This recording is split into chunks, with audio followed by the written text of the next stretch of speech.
Hello students, आज हम class +2 linear programming के एमसीक्यू करेंगे। तो स्टार्ट करते हैं हम पहले एमसीक्यू से। तो हमारे पास पहला एमसीक्यू है, if a LPP have no feasible region then we say that the problem has. अगर एलपीपी के पास कोई रीजन नहीं है फिजिबल तो हम क्या कहेंगे? Bounded solution? नहीं, बाउंडेड के पास तो फिजिबल रीजन होता है। Unbounded region? नहीं। Unbounded solution? नहीं। तो हमारा आंसर क्या है? No solution. यानी जिसके पास कोई फिजिबल रीजन नहीं है तो उसका आंसर क्या होगा? No solution. ठीक है, तो चलते हैं हम सेकंड क्वेश्चन पर। सेकंड क्वेश्चन हमारा, the variable x and y in LPP are called. जो एलपीपी में एक्स वाई वेरिएबल है उसे हम क्या कहते हैं? Decision variable, linear variable, optimal variable या नन ऑफ दिस। तो हमारा आंसर है डिसीजन वेरिएबल। उसे हम क्या कहते हैं? Decision variable. ठीक है, तो चलते हैं थर्ड क्वेश्चन पर। थर्ड क्वेश्चन में हमें डायग्राम गिवन है। एक्स एक्सिस में पॉइंट गिवन है, एक्स एक्सिस 2 है, वाई एक्सिस 0 है, और इधर वाई एक्सिस 2 है और एक्स एक्सिस 0 है। तो चेक करना है इन चारों ऑप्शन में से कौन सी ये लाइन है। ठीक है, तो अगर हम पहली लाइन चेक करते हैं, ठीक है, पहली लाइन है हमारे पास ग्रेटर देन। ठीक है, ये नेगेटिव वाले तो हो नहीं सकते क्योंकि एक्स की वैल्यू नेगेटिव है, तो हमारा आंसर ए या बी ऑप्शन में से कोई होगा। ये ग्रेटर देन है और ये लेस देन है, और ये एरिया देखो सेंटर की ओर जा रहा है। सेंटर की ओर जा रहा है, इट मीन्स ये हमारे पास क्या होगा? लेस देन वाला होगा, क्योंकि अगर हम यहाँ 0 0 पुट करेंगे तो वो 0 लेस देन इक्वल टू 2, ये ट्रू है। तो अगर ट्रू है तो वो सेंटर की तरफ जाएगा, तो हमारा आंसर क्या होगा? बी ऑप्शन आंसर होगा। ठीक है, तो थर्ड क्वेश्चन का आंसर क्या है हमारा? B option. तो चलते हैं फोर्थ क्वेश्चन पर।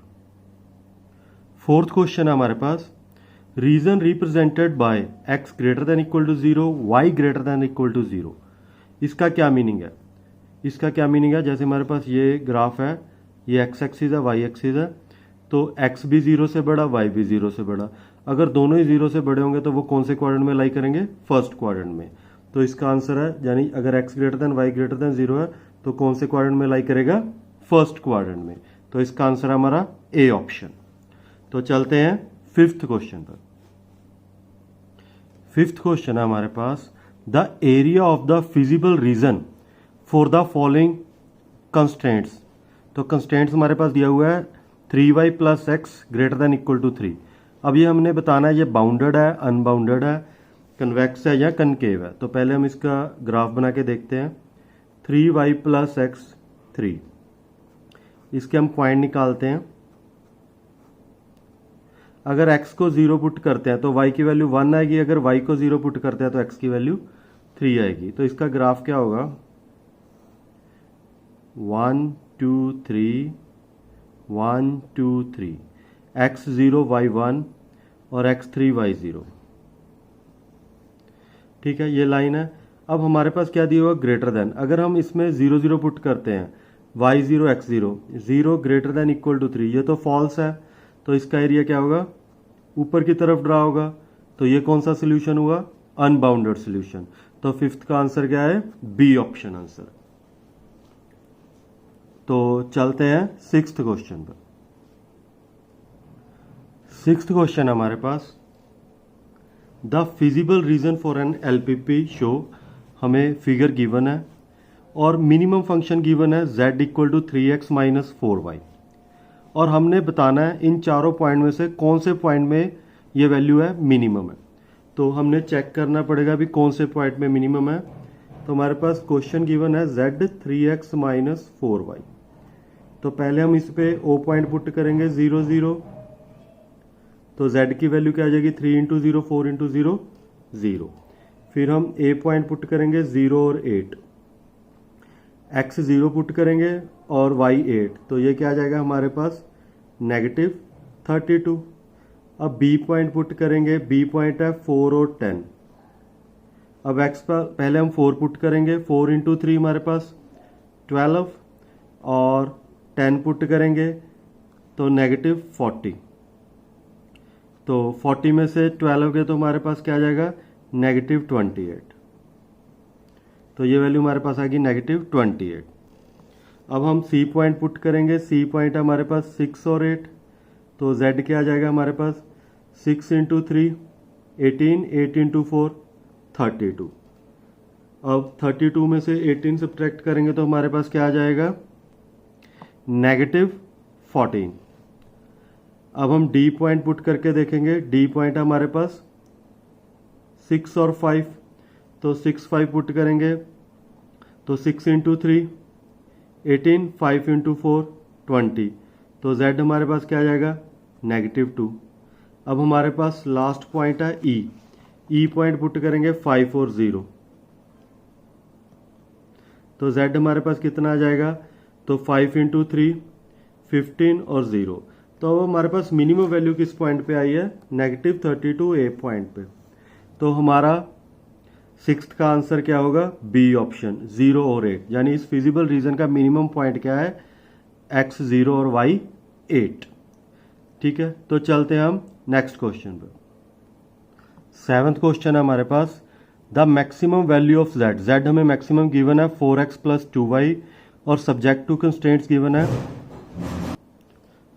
2x + 3y <= 18 और x + y > 10 और x y > 0 यानी फर्स्ट क्वाड्रेंट में है।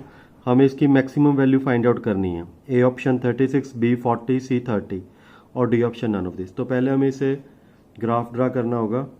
तो हमारे पास पहली लाइन है 2x + 3y = 18। तो हम इसके पॉइंट्स निकाल लेते हैं। अगर x 0 है तो y की वैल्यू क्या है 6, अगर y 0 है तो x की वैल्यू क्या है 9।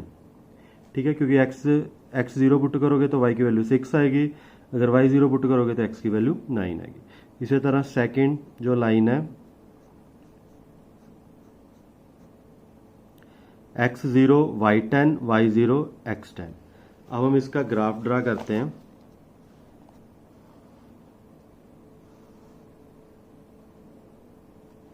x एक्सिस y एक्सिस 2 4 6 8 10, 2 4 6 8 और 10। तो पहली लाइन x 0 y 6, तो ये रहा, और x 9 y 0। तो ये हमारे पास ये लाइन है 2x + 3y = 18। अब ये हमारे पास गिवन है 2x + 3y <= 18।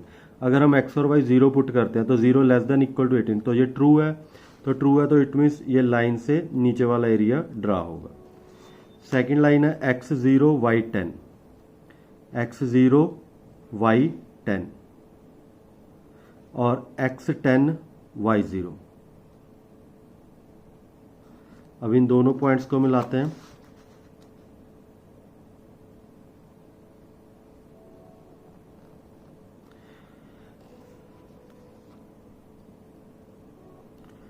तो ये हमारे पास लाइन गिवन है x + y > 10। अगर हम 0 0 यहाँ पुट करते हैं तो 0 > 10, ये तो फॉल्स हो गया। तो इस लाइन से ऊपर वाला एरिया, तो अब कॉमन एरिया तो आ नहीं रहा, तो इसका आंसर क्या होगा नो सोल्यूशन। तो ऑप्शन में तो हमारे पास नो सोल्यूशन गिवन नहीं, तो इसका आंसर है डी नन ऑफ दिस, यानी इन तीनों ऑप्शन में से कोई आंसर नहीं। हमारा आंसर है डी नन ऑफ दिस, क्योंकि इसमें कोई भी फिजिबल सोल्यूशन नहीं है। तो चलते हैं 8th क्वेश्चन पर। 8th क्वेश्चन हमारे पास गिवन है if a manufacturer estimate that from the sale of one table he can make a profit 350 rupees and from the sale of one chair he will make a profit 200 rupees, where x and y are the number of table and chair. Table को x और chairs को y, then the objective function.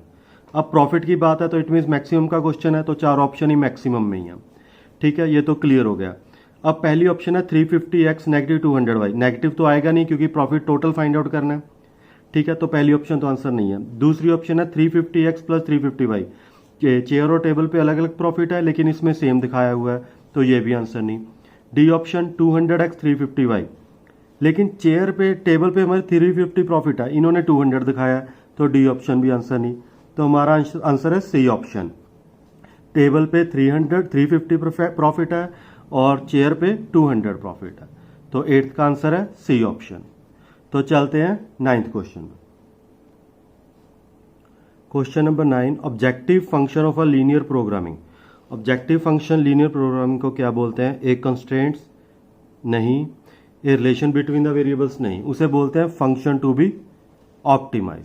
ठीक है, तो उसे बोलते हैं function to be optimise. तो चलते हैं नेक्स्ट क्वेश्चन, लास्ट क्वेश्चन आज का, 10th क्वेश्चन। 10th क्वेश्चन है हमारे पास, the maximum value of z 3x plus 4y, और कंस्टेंट हमारे पास दिए हुए हैं x plus y less than equal to 40 और x plus 2y less than equal to 60। तो हमने चेक करना है हमारा कौन सा मैक्सिमम वैल्यू आएगी। पहले हम इस पे ग्राफ बनाते हैं। x प्लस वाई 40, तो वैल्यू आएगी हमारे पास x0 y 40 y0 x 40, और सेकेंड है x plus 2y 60, x0 y 30 y0 x 60। तो हमारा ग्राफ क्या बनेगा?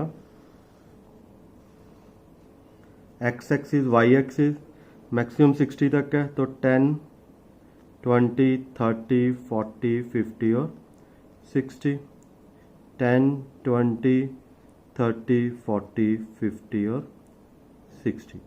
x0 y 40, तो पहला ये पॉइंट, x 40 y 0, तो इन दोनों पॉइंट्स को मिला दो। ये लाइन है x प्लस वाई 40, तो ये लाइन क्या है हमारे पास? Less than. अगर हम 0 0 पुट करते हैं तो 0 लेस देन इक्वल टू 40 ट्रू है, तो इस लाइन से नीचे वाला एरिया ड्रा होगा। ठीक है, अब सेकंड है x0 y 30 और x 60 y 0। ठीक है, x0 y 30 और x 60 y 0, इन दोनों पॉइंट्स को मिला दो। अब ये लाइन भी क्या है? लेस देन है, तो 0 0 पुट कर दो, 0 लेस देन इक्वल टू 60, ये भी ट्रू है, तो इन दोनों का कॉमन एरिया हमारे पास क्या आ गया? ये वाला।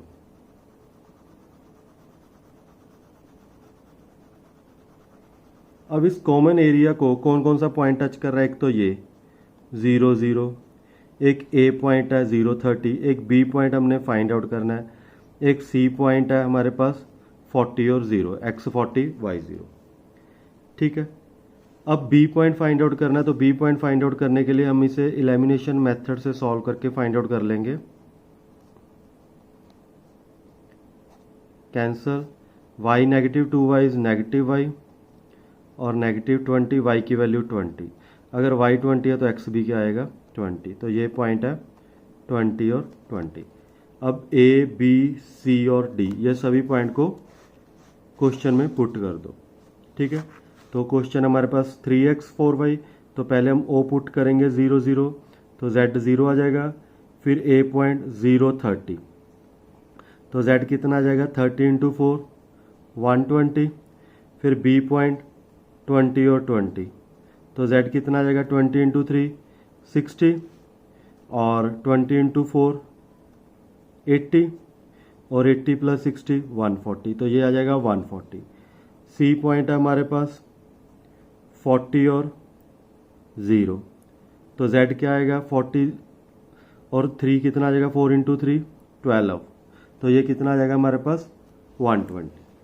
ठीक है, तो मैक्सिमम वैल्यू हमारे पास क्या आई है? 140। किस पॉइंट पे आई है? 20 पे, तो हमारा बी ऑप्शन आंसर है। ठीक है, तो इसके साथ हमारा 10 क्वेश्चन कंप्लीट होते हैं MCQ 12 चैप्टर के।